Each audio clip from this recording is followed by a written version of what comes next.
En myndirðu segja að það verið gott fyrir atvinnuflugmenn að stunda listflug? Lýstum eitthvað í starfinu? Ég hugsa það nú sko. Og kannski sérstaklega í dag sko. Nú þetta orðið svo mikið tölvustýrt allt saman og allt átó meira að minna. Það var öðru sig í gamla daga þá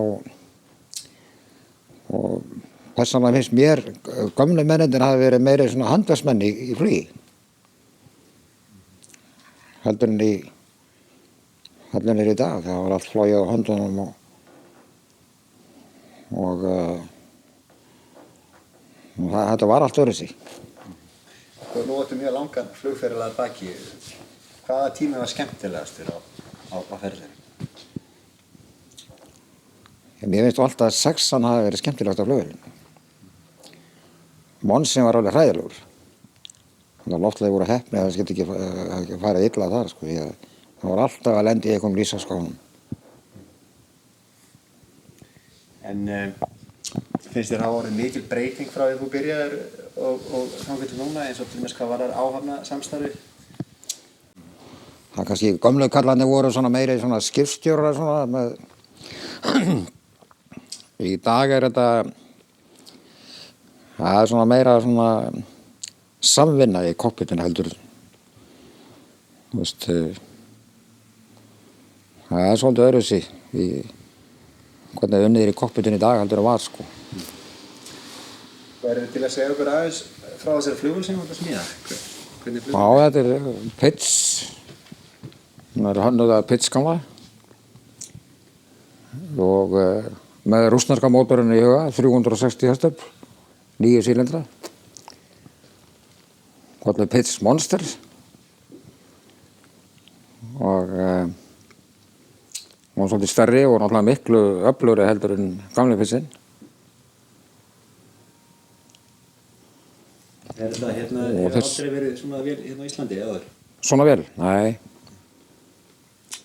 Ertu búin að eða löngum tíma í þetta? Það var svona 7 ár. Sérðu fyrir endan á þessu? Já, ég nú fann að sjá fyrir endan á þessu. Það sem ég gerði var ég smíðaði öll rifin í vangina bara í svona leigurum út í löndum sko. Þannig að það var einhverja daga í einhverjum hótelum, það voru leiður á því að þvælast hérna og pubba og vesinn og svona sko. Það voru að hugsa allir þessi tími sem hafa búin að eyða til einskis runni sko í þessum stoppum. Alltaf sama rútína, fara í einhverja labbitúra eða fara út að borða og ég var hundleiður af því, þannig að ég ákvaða svona síðust árin að reyna að hafa eitthvað gagn að því sko. Og þá tók ég með mér efni hérna í rifinn.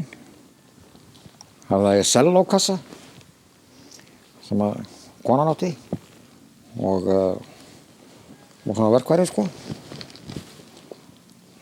Og þetta var hægt svona fyrir 11. september sko. Þá gat maður hægt með sér sporjárn og hefla og svona dótari sko. Nú það ekki hægt lengur.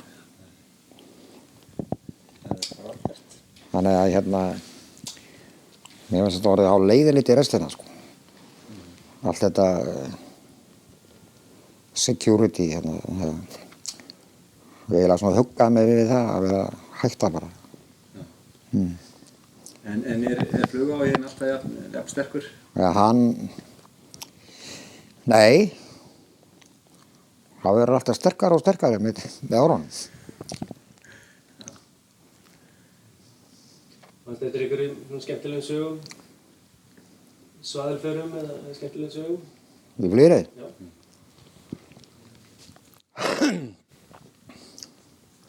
Nei, eiginlega ekki sko. Maður lenti aldrei nema eins og ég segja með Monsan sko. Það var að kvikna í og það voru að festa stýrin og en það var flugvél aldrei full þróuð eiginlega sko. Og alls ekki til farþegaflugs. En ég held að loftleiðir aldrei grættist mikið eins og þegar þetta var turboprop. Meðan allir hinir voru með jetta sko. Veitið miklu minna sko, fjúel. Þannig að það lukkaðist nú allt saman. Misstu ekki með mótor? Ég lent aldrei að missa mótor. 40 ár.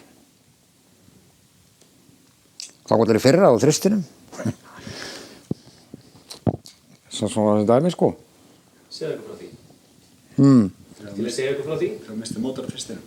Hvernig það atveikaðist það saman? Já, við vorum með Eyþór vorum saman, já. Við vorum við loftið hérna á 01. 3 tonna ábyrgði. Og blanka logna og svaka fína verið, sko. Svo bara í flugtækjur og þá allt í henni byrjaði að vera engilegur háaði og svo þegar þegar hjónum voru komin upp, þá leit Eyþór út á vangi og ég tók eftir því að sílindirhitinn hann var lækkaði. Það var skrítið á mótor númer 2. Eyþór kíkti út á vanginn og hann sagði bara hann svartar olíu. Svo var hann og þá var maður að dempa allir sko á byrjunum og það skeiðir á svona 2-3 sekundum. En þá vorum við akkurat yfir Alþingishúsinu þannig að það, ég veist að þá flugvöllurinn líklega ekki lengur í Reykjavík sko ef við hefum gert það. Þannig að við fórum út á sjó og dampaðum þar eða fæðruðum náttúrulega og dampaðum. Og það gekk bara fínt sko, svo bara snýruðu við og tilbaka. Og voru mikla skemmtir? Það er eina skipti sem Voru mikla skemmtir á mótornum? Nei, það var bara, það var eitt sílindarinn sem að brotnaði af. Og þar var akkurat pick-upið fyrir sílindarinn. Það er svona kollaði mótornum, það verið að hitnar hann náttúrulega þegar hérna olían fer út sko. Það þú veist, syndi bara því að pick-upið var að vera beint upp í norðanáttuna sko. Nú eru margir ungir menn og konur að veltaði fyrir sig hvort þeir eiga að fara í flugnám og leggja atvinnuflug fyrir sig. Er eitthvað sem að þú getur sagt henni til þess að auðvelda valið? Ég veit ekki. Já, ég held að sé það alltaf jafn gaman að þessu sko. Það er bara áhuginn, það er raunin ekkert annað sko, held ég. Mér finnst ekki gaman að smíða flugvél, mér langar svo mikið til að eiga svona flugvél og þess vegna smíða ég hana. Ég er engin sérstakur smiður, þetta er bara áhuginn að eiga svona flugvél. Þú kemst alveg ótrúlega langt á bara viljastyrknum einhvern veginn sko. Og þeir sem ætla sér að læra flug, þeir eru bara að drífa í því og þeir fá vinnu sem virkilega ætla sér það er bara sýnt sig sko. Síðasta flugi, já, það voru búin að taka okkur saman það, ég og Atli sonur minn og Ingólfur Jónsson að koma hérna yfir Reykjavíkurflugvöll í formation. Þeir á sitt hvorum pitsinum og við mættumst hérna það fyrir norðan, það er på Skaga eiginlega. Og gerði síðan aðflugi bara niður. Það tókst mjög vel. Siggi Helga var alveg snældu vitlaus þegar hann sá þetta og hringdi Jens Bjarnason og spurði hvaða flugstjóri þetta hvað á þetta eiginlega þýða, svona glannaskapur. Hafði engar áður ekki Sigurður því að hann flýgur ekki meir hjá okkur þessi maður. Sagði Jens.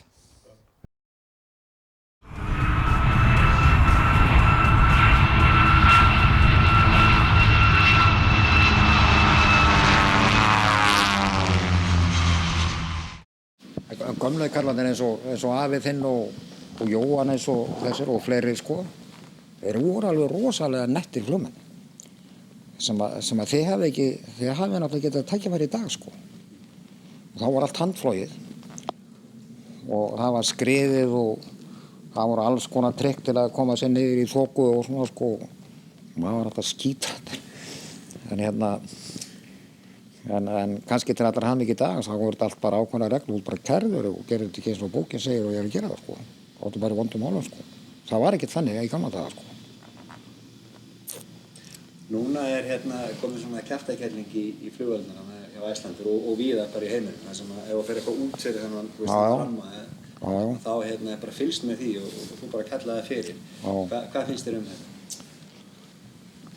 Jú, ég held að borgi sig sko, það er náttúrulega því að það er alltaf, eru kannski einhverju fuglar innanum sem eru kannski að gera eitthvað sem er eiga alls ekki verið að gera. Og ég held líka til að láta þessi ganga vel í fluginu og það er það að maður má aldrei slaka á. Það er það sem ég er búin að læra í gegnum öll þessi ár. Maður er kannski ekki betri flugmaður neitt en það ef maður undirbýr flugið alltaf vel og passar að bara gera þetta rétt. Og maður aldrei hugsa að nú kann maður þetta allt saman sko. Þá maður komur að hættuleg stig. Það held ég að sé tryggja við svona farsara flugmannsferil. Bara meira á það, þakka ég kærlega fyrir þetta.